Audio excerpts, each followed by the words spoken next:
Welcome back to another episode of Inside the Lab with your host, the one and only CP. Woo. I think last time we talked, we were heading into the Super Bowl. Super Bowl happened, draft happened. Been a couple days since we've been on. But so what happened was Cardinals won the Super Bowl. It was a pretty good game, actually. A couple plays that could have thought either way. Coach Coach Warren hit the answer in the back of the end zone, which I thought was a touchdown.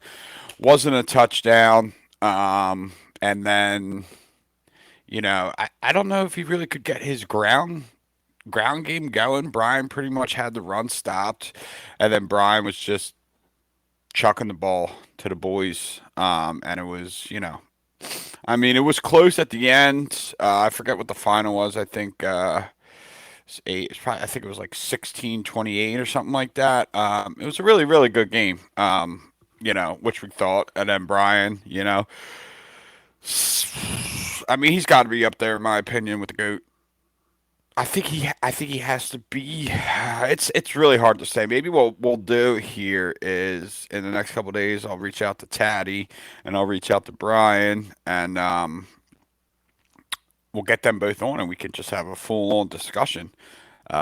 So, then we can really hear from them why they think that they're the best player in MML history. What I wanted to do right after the Super Bowl, before the draft, was get both commissions on because I wanted to go over a couple things, about the league, and I wanted to, bring some things to their attention. I sent them a text out at, I don't know, probably 7, 8:30 in the morning. Um, did not get back to me all day, so came and went. Uh,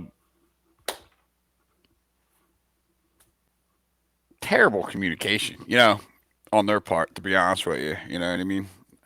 Um, because Joey wants a trade for one of my guys. My lines are always open, is what I'm trying to say. And, you know, what are you going to do?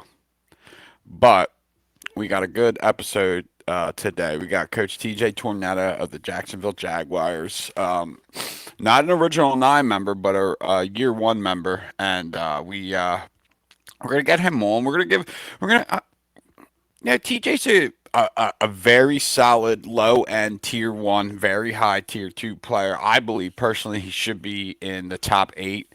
Um, he wins a lot of games down in Jacksonville. He had a surprising loss to the LA Chargers. Ahmad fucking he's funny. Right after the draft, I guess he saw a schedule said force win for the Jags. I'm not playing try hards. I'm just not doing it. And then all of a sudden they're playing and he won. And from what I saw in the group chat, he had 5 rushing touchdowns with Kanan Stark. But I'm not really worried about Jacksonville. I still think he'll be there. It's going to be interesting to get his take on Tennessee because Tennessee's an up and coming dog right now, and we we don't really know what to expect from Tennessee. Um, Jacksonville made a Super Bowl. They lost pretty convincingly to the Mexico City Golden Eagles in the divisional round, where I'm pretty sure I picked Mexico City, but uh, you know, so we'll talk to him about that. TJ is he's a good member of the MML. He's very fucking active. He loves the chat. Everyone kind of picks on him sometimes. I guess it's the thing, because he's a young bull. Um, and sorry, I got this fucking softball chat uh, league meeting today that I had to send somebody to, and I'm getting texts about it. So whatever, it don't matter. Who gives a fuck about softball? We're talking about the MML right now. So TJ Tornado, Jacksonville Jaguars. I think he's owned that division. I don't think he's ever. Mexico City might have beat him. We'll have to find out.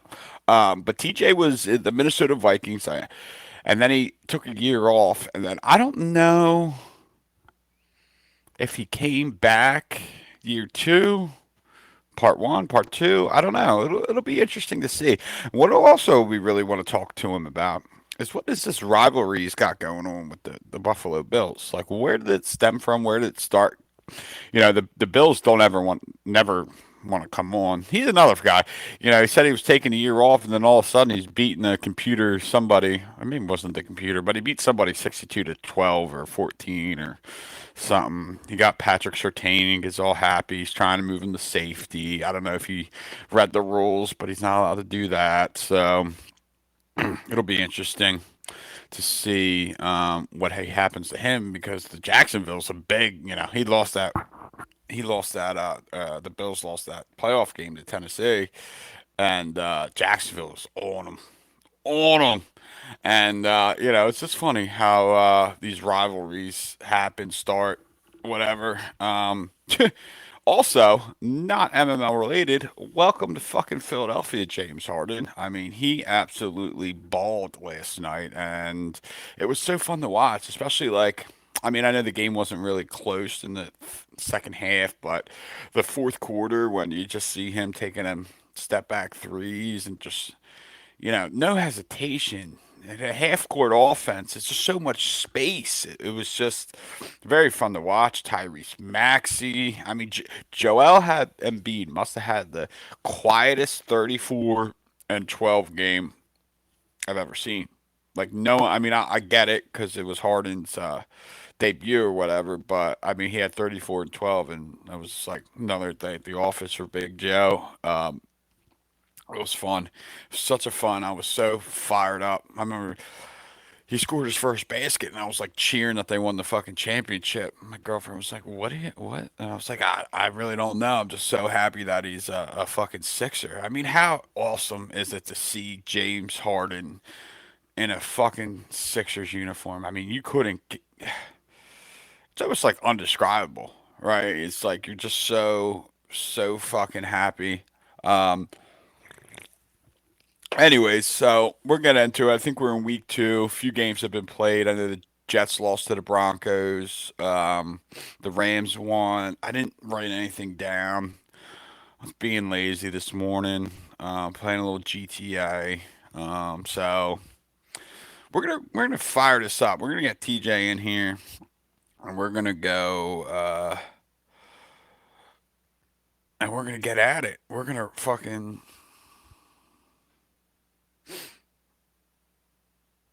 Here we go. Hold on.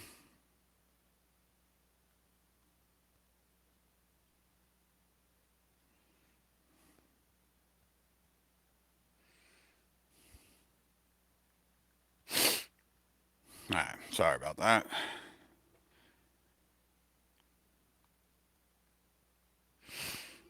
So it'll be a good. It'll be a good episode. Should be joining any minute here.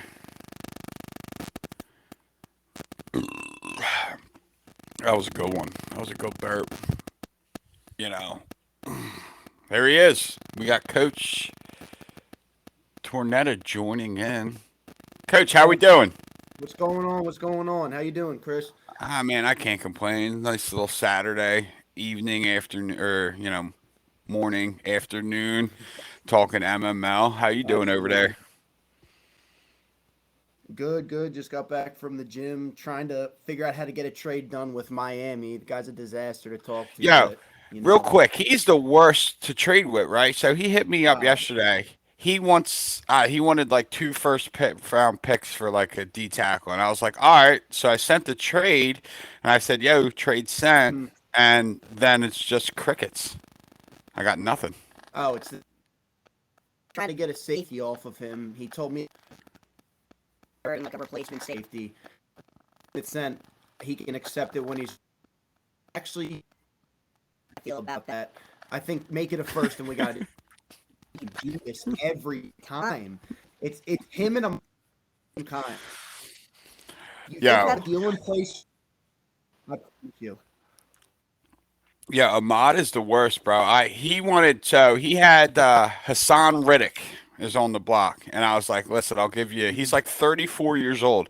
I only want him because I want the X Factor, the end, and I was like, I'll give you a second. He's like, nah, I'll take a first, and I'm like, there's no way I'm going to give you one of my first round picks for a fucking 35-year-old DN. Like, it's just not happening. But anyways, so Ahmad, let's I get. come to learn. I was gonna say I've come to learn with Ahmad. He only you if there's a first involved. If the first isn't involved, energy. Yeah, I don't get that. Love him, but he's tough to Yeah. deal with sometimes when you're trying to get a trade done. Monster. But anyways, so real quick, give us a little intro how you got into the league. Because I know you weren't original nine, but you were in the first year at least, and then I know you kind of you left. But tell us a little bit about that. So yeah, I actually BMO was for the original, and at first he texted me just when started when I was in my master's program going on. And we had done franchises like this in the past where it's just a few guys and a bunch of and I don't really think it's something I know I've always played Madden at all. Always been into video games, but I don't really think it's worth the time just to play with like 5, 10. Have half the games just Right. playing the CPU anyways. I can just do a regular franchise like that myself. I told him no. I was like, maybe if you get more. And then I think it was about like 2 weeks later, I got a text from B-Mill and Joey in a group chat, like, yo, like, it's picking up. Like, we got like 25 guys, and you guys are going to be in the same division if you want in. And I was like, maybe. And I was like, what do the teams look like? And they put us in the NFC North. So I was the Vikings. Joey was the Lions. Warner was he was the Packers. Right. Yep. Smith, Mr. Injury guy. And Uh, so right. I heard that. I was like, oh, what do the Vikings look like? And Beam was like, yeah, they got Kyler more in. So one was my QB. I was like, screw it, I'm in. After that, story wrote itself. It was like playoff time, original first season. So we didn't play any games. We just let the actual users play. But then once free agents, that's when it was a because everybody's Right. teams were like no one got to draft teams. So and you guys have talked about this in past episodes. It was guys like I was one of them, and Coop was another one where we literally just went out and got every single first round pick of all the C. Yep. Me, Joey, and Coop had like 8 of the first 10, like 15 of the first 20 picks. It literally was just the same 3 logos on the ticker, which was Mm-hmm. hilarious. Because Coop got all those studs on defense. I got the original Big Meech. He was a house man, hidden X Factor D tackle. 6'3", 30. He was massive out there, but that was his favorite running back. I know he loves Joey Nolan now, but Casey Gordon, he drafted him in the original, and Oh, I don't think he's ever had a I totally forgot in about that. him. Yeah, he fights that guy twice every year. He was a disaster. But Yeah, he was a that was monster. the first guy was an animal. He was the first going, kept going back and forth. Then it got through about like I want to say it was like 5 or 6, and it was getting school ball. So I kind of was kind of looking for a way out, and oh, I've been talking to him because a couple other guys like Coach Annan and Coach Smether, were in the MML already, and we were practice and everything. And Coach Monroe hits me up one day out of nowhere. He was like, "Yo, I need in on this league to get me in. Like, I really want to be in it." I was like, "All right, there's no space right now, but I'll let you know maybe at the season end." The season ended. I think I lost in like I probably won the first round of the playoffs, lost in the second round like I usually do.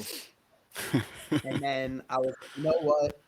It's probably a good time. So I texted Nate and I was like, all right, go ahead. The Vikings are all yours. Don't screw it up. I set you up with a superstar team. I had, at that time, I think I ended up getting Pat Mahomes after the whole editing scheme with Right. all his abilities changed. So he wasn't even really Pat Mahomes. He just had the name, but he sucked, honestly. He just had good throw power.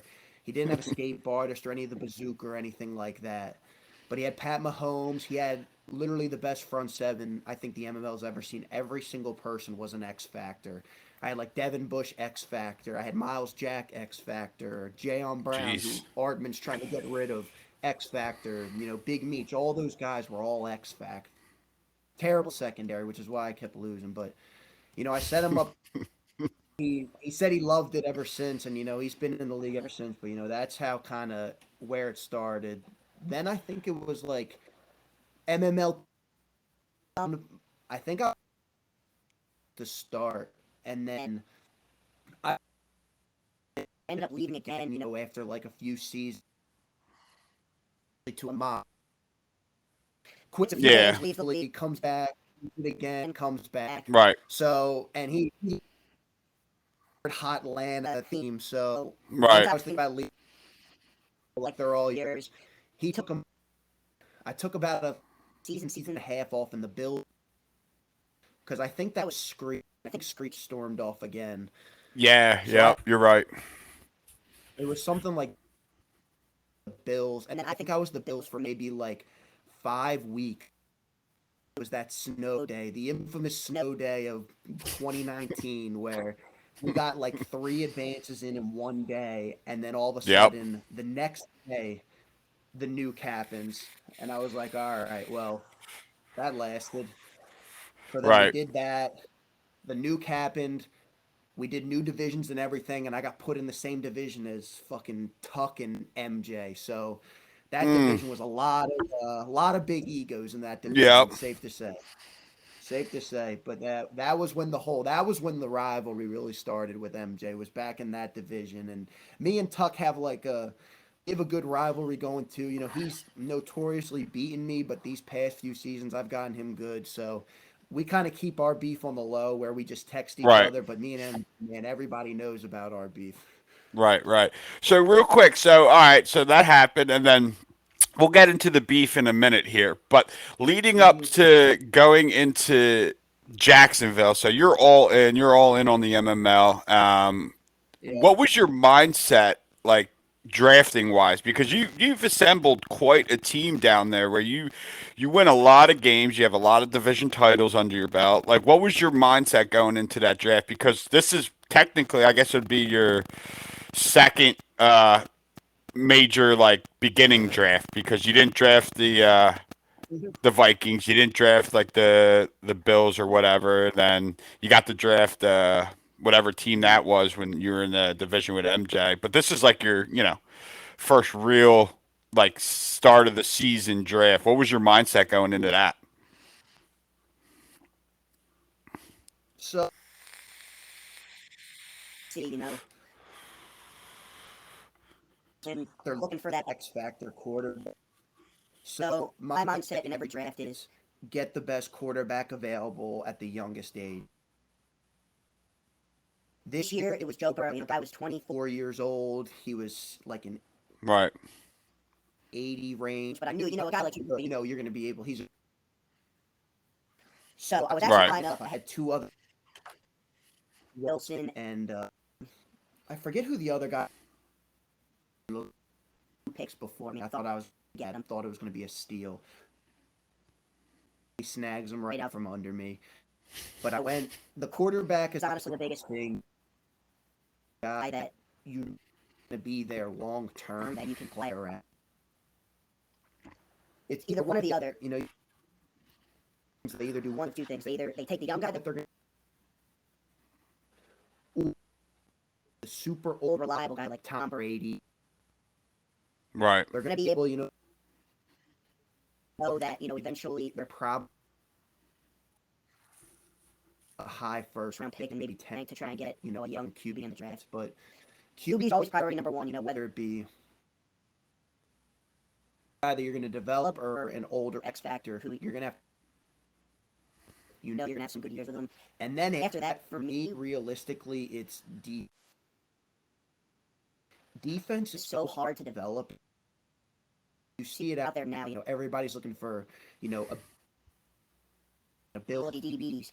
Those are the kind of guys like you want away. Like cornerbacks with speed, go get them. Safeties with abilities, go get abilities. Like in next year,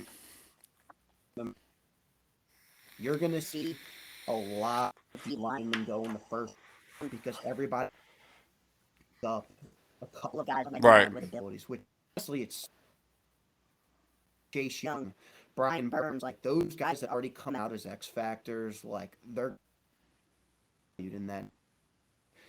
So that's why I just go and honestly, because from see like if you really try to develop, it's easy to do, and I do it every year. Probably one or two wide receivers, as long as they have like 92, 93 speed, they're valuable. The ability on that receiver, like honestly, unguardable. You could be a 73-year-old or a 75, 80 overall route technician, like because of the right. It doesn't matter who's guarding them. That's why I normally go quarterback and defense, and that original two big things for me. Yeah, and I think now like everyone has kind of like learned that you definitely like uh, a 70 overall wide receiver with 94 speed or above is way more valuable than like Michael Thomas, who's like an X factor, but he's like an 88 speed, or like a cornerback. You know what I mean? Like having that speed like is so key because I mean in this game for some reason speed just kills and you need to have speed like and I know for me like when I was originally drafted I drafted 700 offensive linemen thinking that superstar O linemen thinking that like I would be okay, but then they go up against these X factor D linemen and they just get blown out. So, but I think now going into year 4, I think it gives everybody now they know what they like to do, so they're gonna and they know what positions are valuable, the most valuable. You know what I mean? Yep. So Yeah. it'll be interesting to see going into that. Yeah, honestly, Chris, I think you may have given out on that a little too soon. Because as you Probably. can see what Tag is doing with ETN, ETN's an Right. incredible running back. And that O line, like, I have a few started like because obviously I don't know if you knew then, but obviously playing the D tackles with the ability. Yeah. Like if Right. you did that with your superstar lineman, the holes for ETN probably would have been crazy. Yeah. I think like you could have. Yeah, I probably could have, and then like it was the whole Florida trip that kind of fucked me, and I was like, I didn't want. I knew Forrest was like itching to get back in, and I was like going to be gone for a week, and I don't know, I was just trying to. In hindsight, I wish I stayed because I did have like I had a terrible defense, but the offense was there. Everybody was young except a couple of the O linemen. I just didn't have a quarterback. I had like Derek Carr or some shit. But Yeah. in hindsight, I should have stayed because now I'm just Yeah. No. and Like.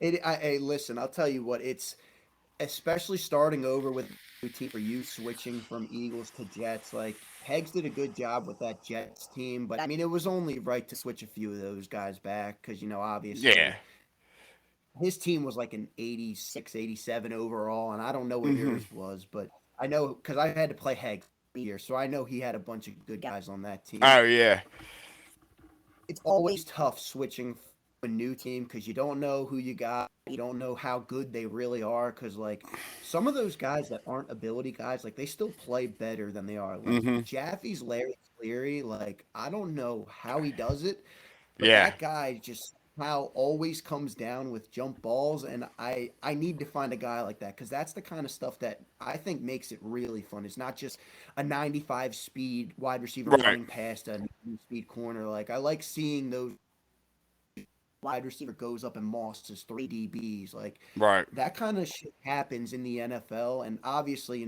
I firmly believe the people that make Madden don't actually watch, never played it.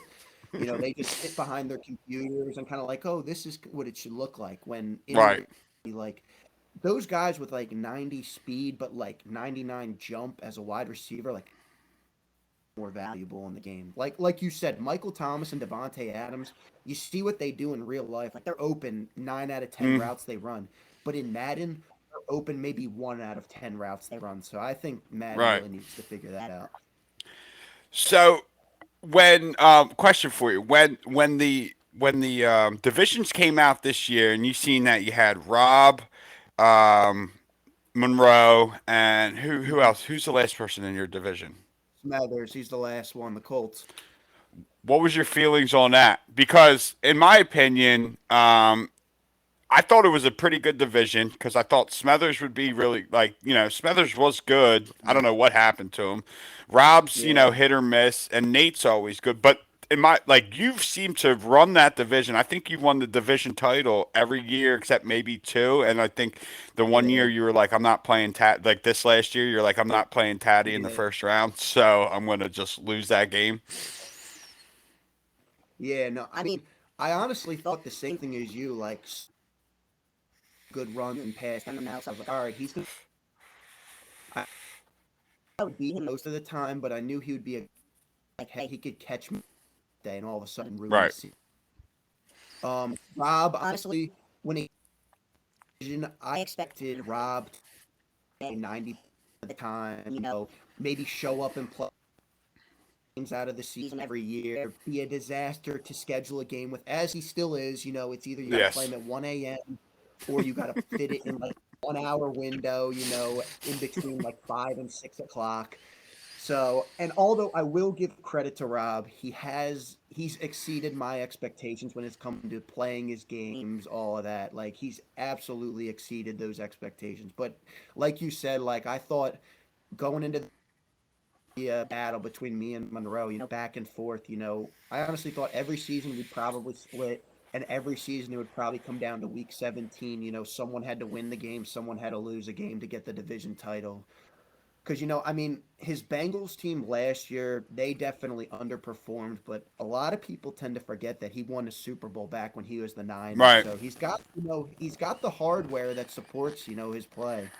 So yeah, I definitely thought the division was going to be a lot tougher than it was, but when you got a guy like Lamar Jackson on your team, you're elevated to a whole new standard, and that's kind of I've thought about in the past, maybe going and getting a younger QB that's like a star and maybe trying to work them up to an X factor and give them to some of these lower tier guys just so they can kind of see, how big of a Right. difference is playing with an X factor compared to playing with a normal or a star. Like it literally raises your game up to a whole new level.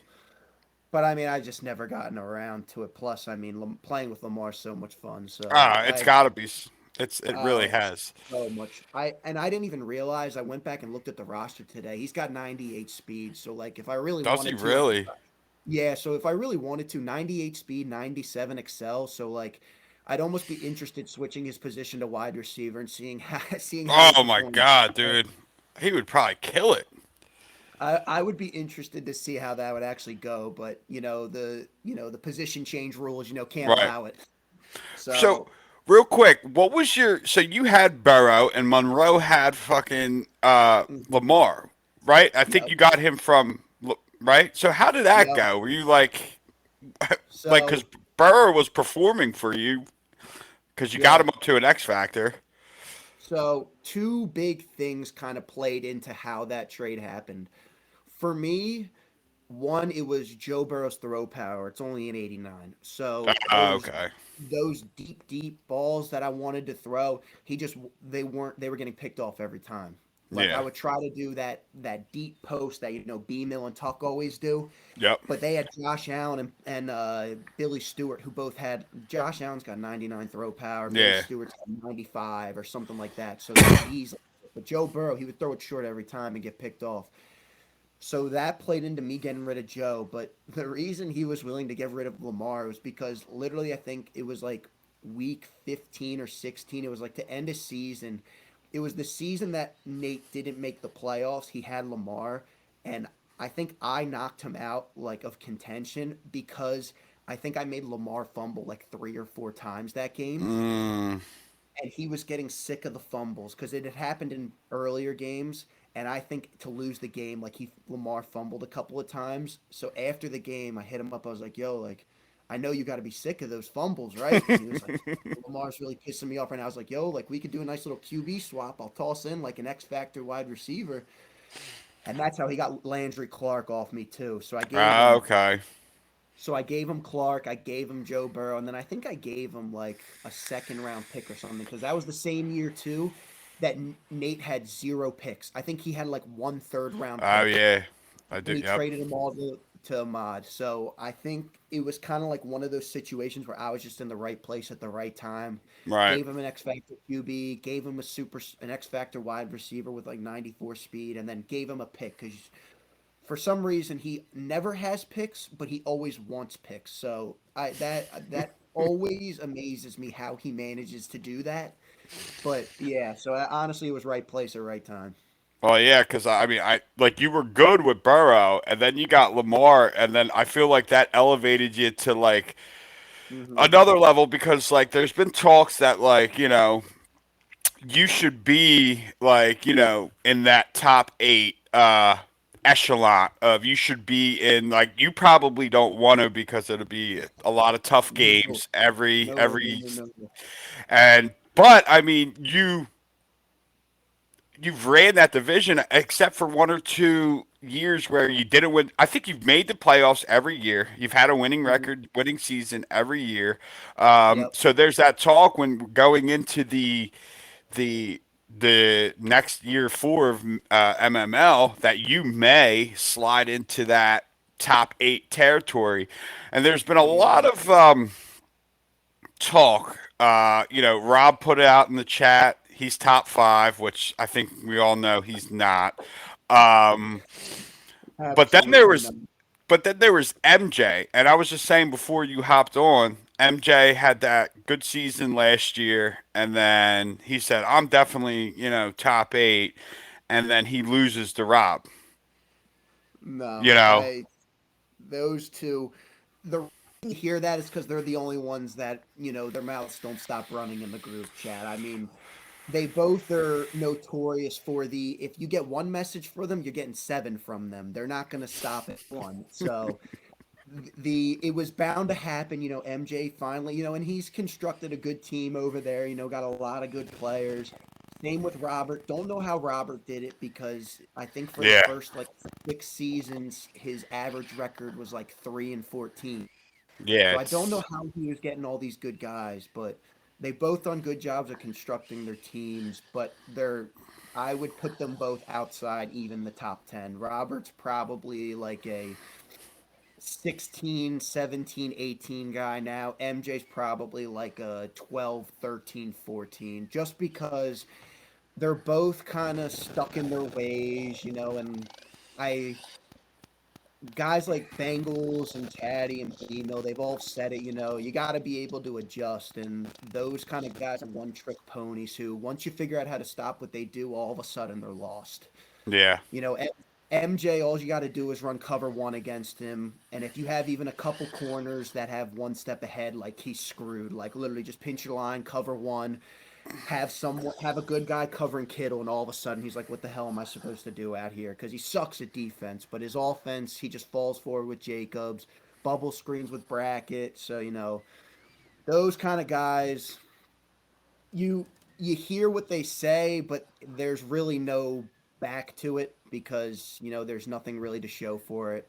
But Right. yeah, I mean, I highly expect myself to get put in that top eight division, and I'm ready for it. I guess I gotta be ready for it because it's coming. But I love the division I'm in right now because it honestly has been a good bit back and forth. A little, they've all Smethers and Rob haven't beaten me, but me and Nate have had some really good battles. And, obviously he Yeah. beat me last year. We had a good game last year. He somehow finds a way to run the ball, even though I have four X Factor D linemen. But, hey, credit to him. He still found a way to get it done.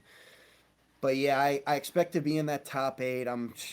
I actually, I don't know if I should say this live, but I was actually leaked the potential top eight divisions for next year.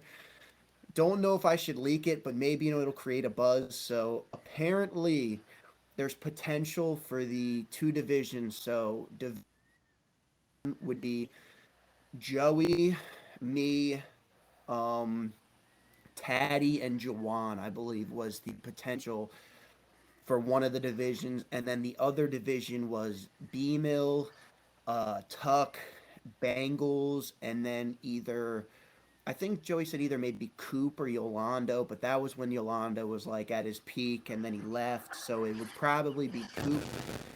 Maybe a little spoiler, may change between now and then, but honestly, it is what it is. I may have to pull the old, maybe tank season one, try and get a top pick. Or, it honestly depends on where in the original draft, your pick is. Because every single draft, and on God, this has happened. I've never had a pick above 30.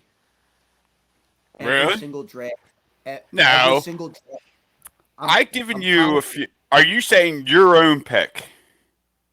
No, I'm saying in the original drafts that we Ah, do, and okay. then I got you. so for this draft, the draft, those drafts where it's like restarting, building a new team, my earliest 30, That's which not. is honestly incredible Yeah, that I it happened. mean, but if you think about it, there are a shit ton of players out there.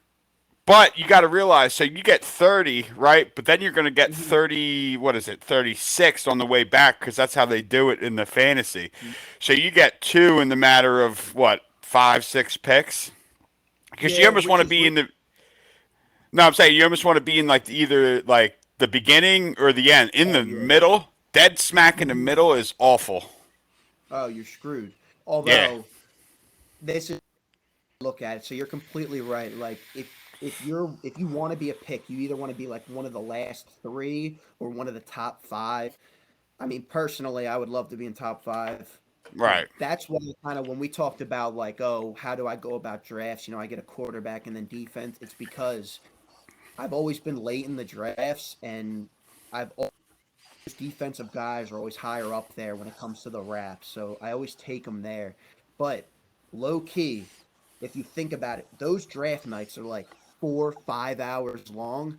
And if you're around a wrap, you pick two picks right away, and then and all then of a you're sudden you're sitting there for like a half an hour, 45 minutes, just watching everyone else make their picks. right, So it's got its drawbacks. Whereas if you're in the middle, it's like a consistent like 15 right. minutes wait to pick. So it's got its drawbacks too. That's what I said. I said when we did that Super Bowl preview podcast, I was saying that we should do the draft on a Sunday Hmm. because it'll be like in August where, I mean, listen, people will be busy, but I think we could Yeah. figure out a way where we could start it like, you know, at a reasonable time because those drafts usually take, I mean, 2 days Oh yeah. because at minimum we do Absolutely.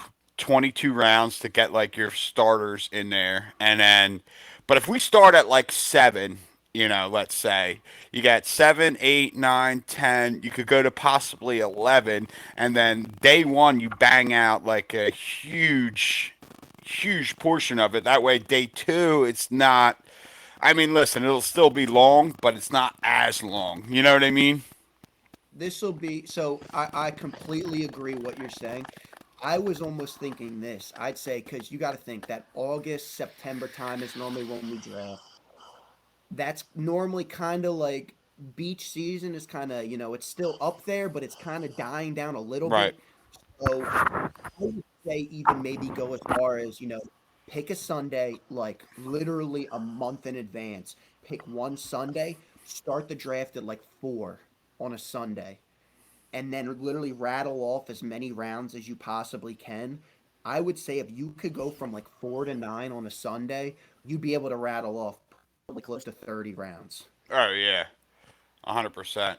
There's also a thing you could do. I didn't realize it. I was reading when I was looking for something. I was looking for the 22 dev upgrades, and I came across something for the draft that where you could start a draft, and then like if you have 32 users, like say I'm one and you're two, right?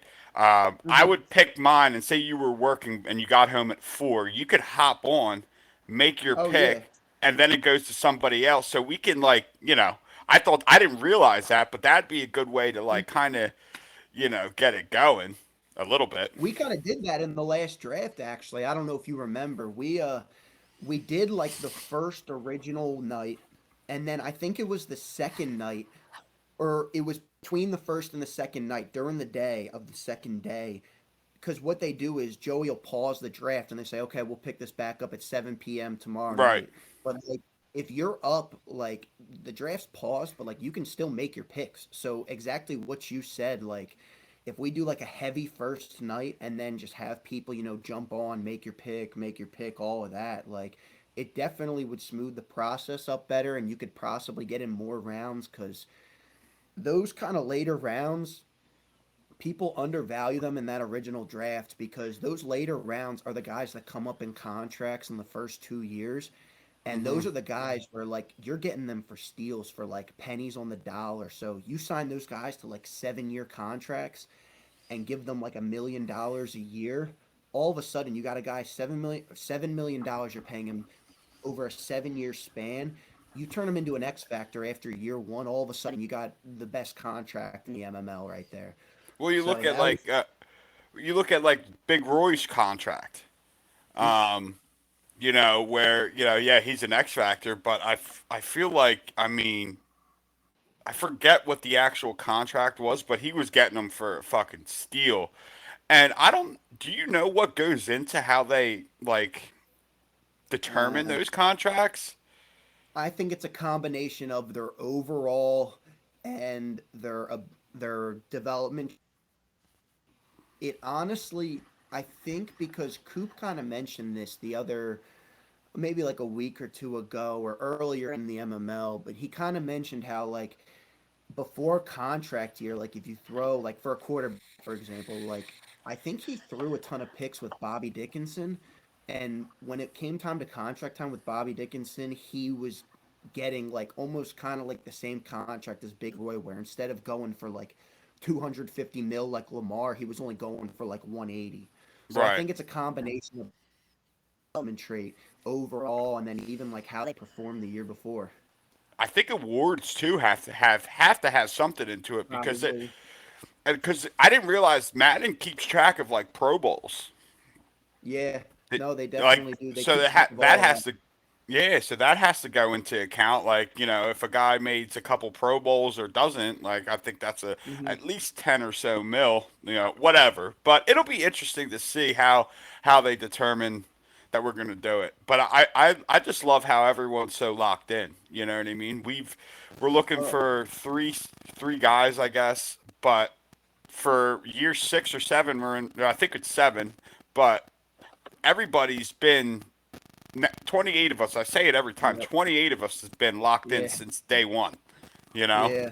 No, I completely agree. I mean, and I caught up actually this morning. I was catching up on some of them. I watched Coops this morning, and then I watched I think I watched the Around the Lab one. But I would complain that this ML has been the best one so far by far Mm-hmm. because of the minimal round that there has been between franchises.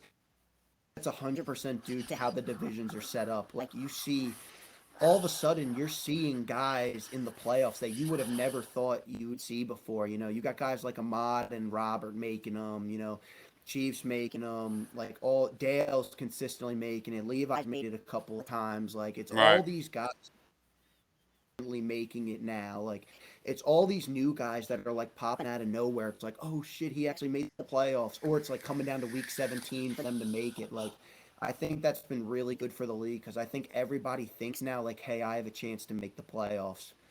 But Right. that's why like when they in the old podcast, where people in the group me talking about like how we need to switch up, like you're kind of screwing over some of the top guys. Like I mean in your games, like you play your division what 6 times total. Like if you're in that division, that means you're good enough to beat those guys. So if at worst you go 3-3 in the division, that means you should finish 14-3 on the year.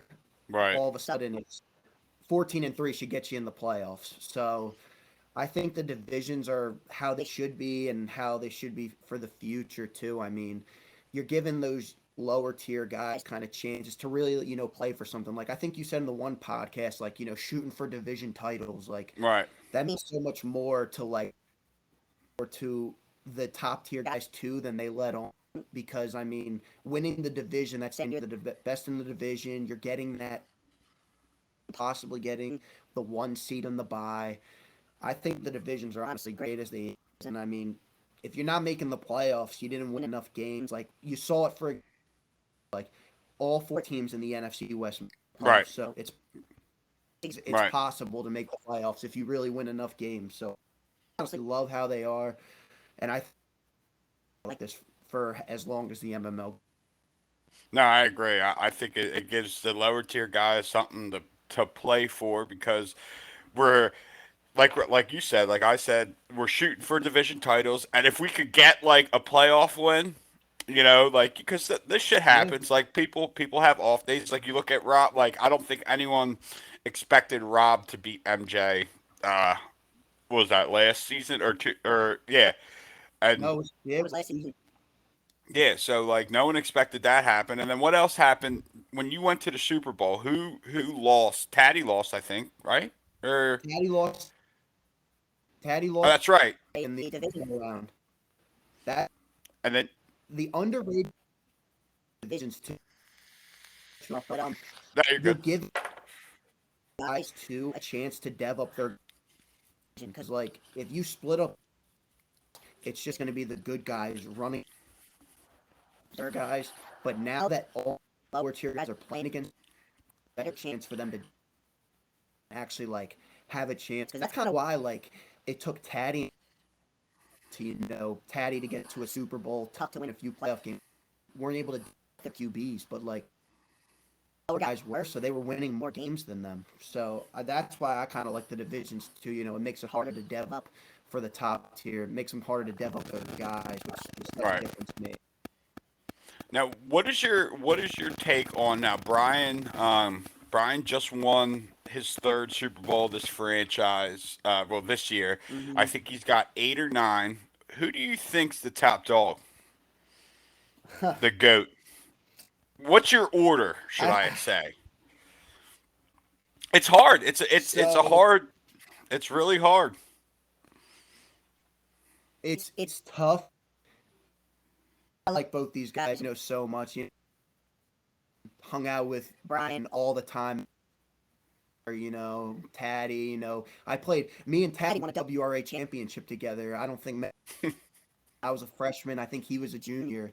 We went on together that one season. But honestly, I think Dale put it best in the Around the Lab episode. Even in Real Sports Today, they talk about the whole, oh, this era. Right. And I do believe this era of the MML is better than the MML one, and that's how it should be. Everybody's playing more, everybody's getting better, but you can't discount Era One because Taddy literally it was Taddy and then everybody. Yep. So right now, I'm gonna honestly say I'm gonna put Mill as the goat because it's one of those things, and here's exactly how I put it. People talk about, the MJ versus LeBron debate, but Bill Russell has the most championships in Right. NBA history as a player. Right. So, championships, why isn't Bill Russell the GOAT? Why is Right. MJ? That's kind of my logic. I've seen steady better, and he's won Super Bowls in every era, which so is Taddy. But it's B Mill starting to, his game's going up at a steady increase, I would say, whereas Taddy's game, it's going up, but not as. And don't get me wrong, both still great players. They're both there's those names with the GOAT category. I mean, it's incredible.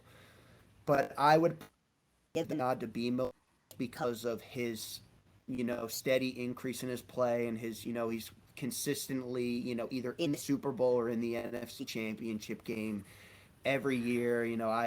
So I'm gonna. But if I had to give a rankings of, I probably put a top five. I'd go B Mill one, Taddy two, at three. Um, Probably. And here's the thing: I have them as the same kind of player at the like a 4A, 4B because of their play styles. They both run well, at least Jawan has consistently done it. Bengals kind of did it. He's kind of straying, moving around now. He kind of does it based off his team, but he still does it. Whereas the whole, I got 4 plays in my playbook. Right. Stop. And, Right. to their credit, people have trouble stopping them. And, they have continued success with it. But, it's not realistic. Like, it's abusing a broken game, and no discredit to them. They're still winning football games, still getting to Super Bowls, still winning Super Bowls. So, hats off to them. But in my personal opinion, I kind of knock that down a tier because it's not real football. It's backyard bullshit, I guess you could say. Right. Which is why if I had to put one, Xavier has his 20 list of things, what we got to change with the MML. And, it's almost unrealistic to say all those are going to change. But I would love for one season of the MML for the commissioners to put on a play cap limit and a play cap cooldown to Yep. kind of try and turn it into, a real football game. You can't call this play every other play. You can't call this play, 50 times a game. Like, you have to try and treat it like a real football game where, hey, I just used this play, this play should set up this play, kind of Right. try and turn it into a real football game. I would love to experiment with that for one season, see how it goes. If it botches, it botches. But I think it could make it a little interesting when it comes to the play calls. And we tried it for like a couple seasons in the past, but it wasn't the way I'm talking. The way we did it was, I think it was like a 30 play maximum, which Yeah. you rarely get that close to running even a play in general. And then it was Right. like a 3 play cooldown. So every 3 downs you could run the play. Like, that's a waste. But I want it where it's like a 10 play maximum. Like, you literally got to pick your spots when you're going to use this play, and then like a 7 play cooldown. Like, you're only able to run a play like twice a drive at max. Like, I want it Right. to turn into like real football. But that's honestly, there's probably like a 1% chance that ever happens. But hey, you can dream, right? Well, that's why I was trying to get Brian and Joey on because I wanted to talk to them about some of the, I wouldn't say issues, but some of the things that we could possibly improve on. Like, Yep. one, I agree. I think Discord would be very beneficial. Just how have you ever been in like a Discord chat? So I actually, funny story. I've never used Discord, but when Z started, doing the whole shit about it, I actually joined the Discord that he Yeah, okay, made that's just what to I see what thought. it was like. But here's the thing with Discord that I've noticed. It's great with the whole making the new tabs. You got trade talks, shit Hmm. talking, all that player awards. I don't think Discord does notifications. No, they do. I've never. They do.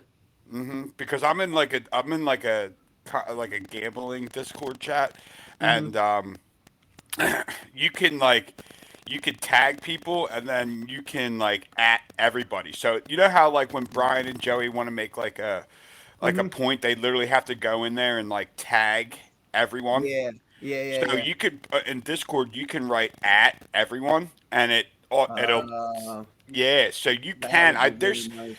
I believe there's like specific things that you got to go in to like do. It might take be a little time consuming to set up, but once it's set up, Yeah, then it's really I in my belief just being in this other chat, it's a lot smoother because you can like there's so many things that you could like we could still have our shit talking main chat, but yeah, when you're going to like because Z made a good point like when you say hey I want to trade this guy you fucking put his picture up and his stats, and then something Rob or somebody comes in and just starts going crazy, right? yeah, And then gets yeah, lost into the abyss, you know? yeah, yeah. You're completely right. Although, and you saying because you can tag at all on the trade stuff, I can just imagine on either draft night or like free agency one, everybody's phones are going to be hit with like 50 messages because every time someone puts in someone to trade, they're going to hit at all.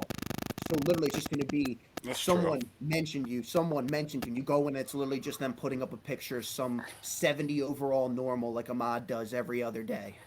That's true. But I think it will give a little bit of I don't even know the right word. I don't know. Maybe it's one of them things where it's like if it's not broke, don't fix it. Yeah, no, Maybe. it could be. I think though Z does have a decent point where like it's worth a try. Like Right. worst comes to worst, you go back to the old group me. But like you could honestly like keep the group me, start the Discord, tell everybody, hey, use the Discord for a season. Like do a season trial run, honestly, Right. and then see how it goes. If it's shit, it's shit. If it isn't, then hey, we stick to it. Right. Because I think we have at least 28 people that want the league to be better. Because I think every Yeah. year we've done it, right? The like everyone's competition has gotten better, and like the Hmm. league has gotten like this year. I don't think we've only had like a couple little minor scandals, I guess you could say. Yeah. But but all in all, it's run pretty fucking smooth, you know. Yeah, yeah, no, I completely agree. I think, like you just said, I think every year, I think something new has been added to the league to kind of propel it. There was year one, basically a trial one, Right. MML one, MML two. Joey started doing the recaps and the Right. power rankings. This MML, we got the lab. Right. The podcast. It's every kind of year something new has been added to the league to kind of be like, all right, yeah, like I gotta stay in, like I can't leave, like this is just too good to be true. Yeah.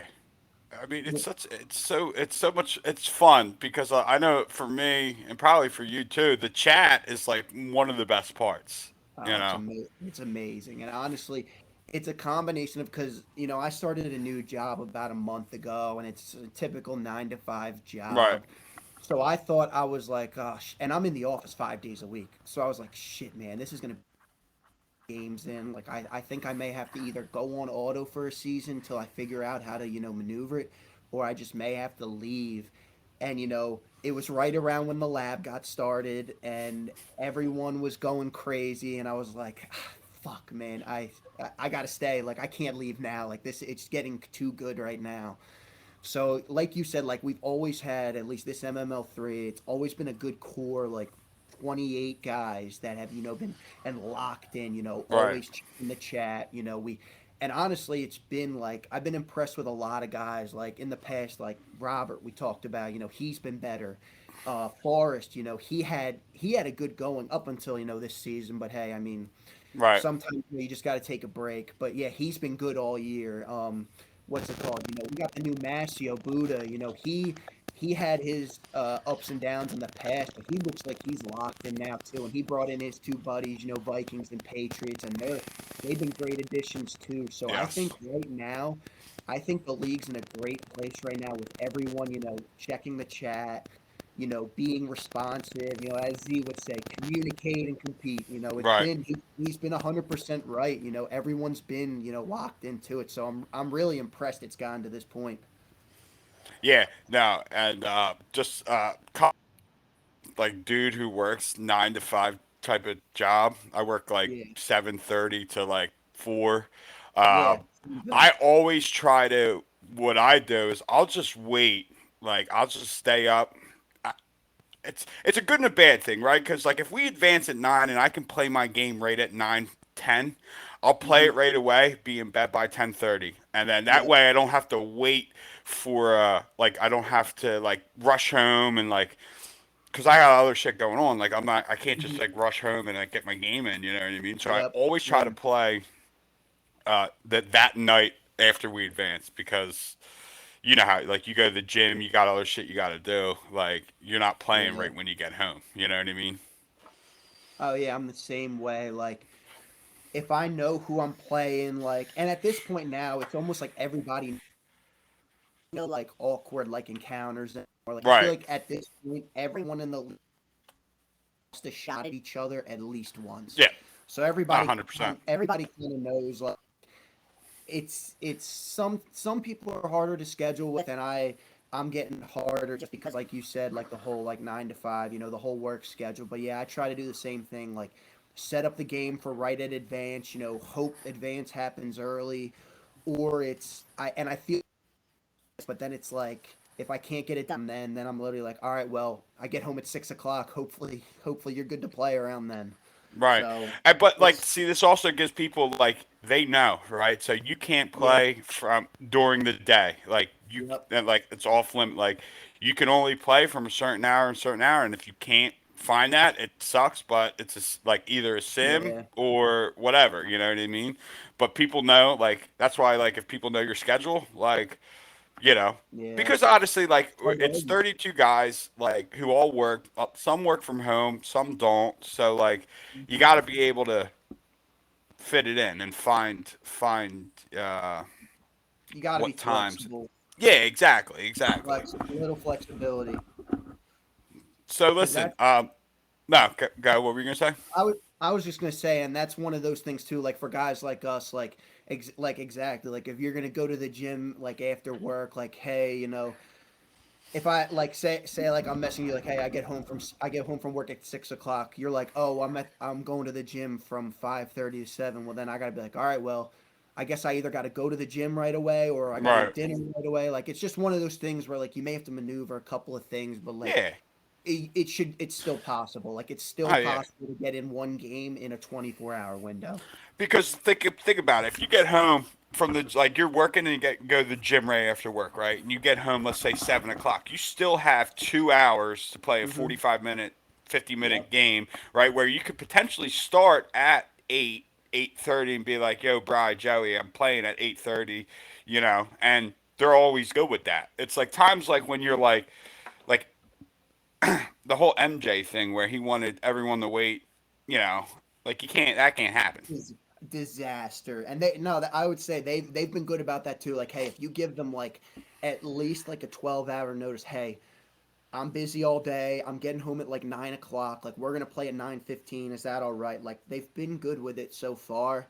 So that's definitely understandable. But yeah, MJ's a disaster to deal with just in general. That was outrageous. Like, hey, I'm sorry to hear. Hopefully Sierra's good now.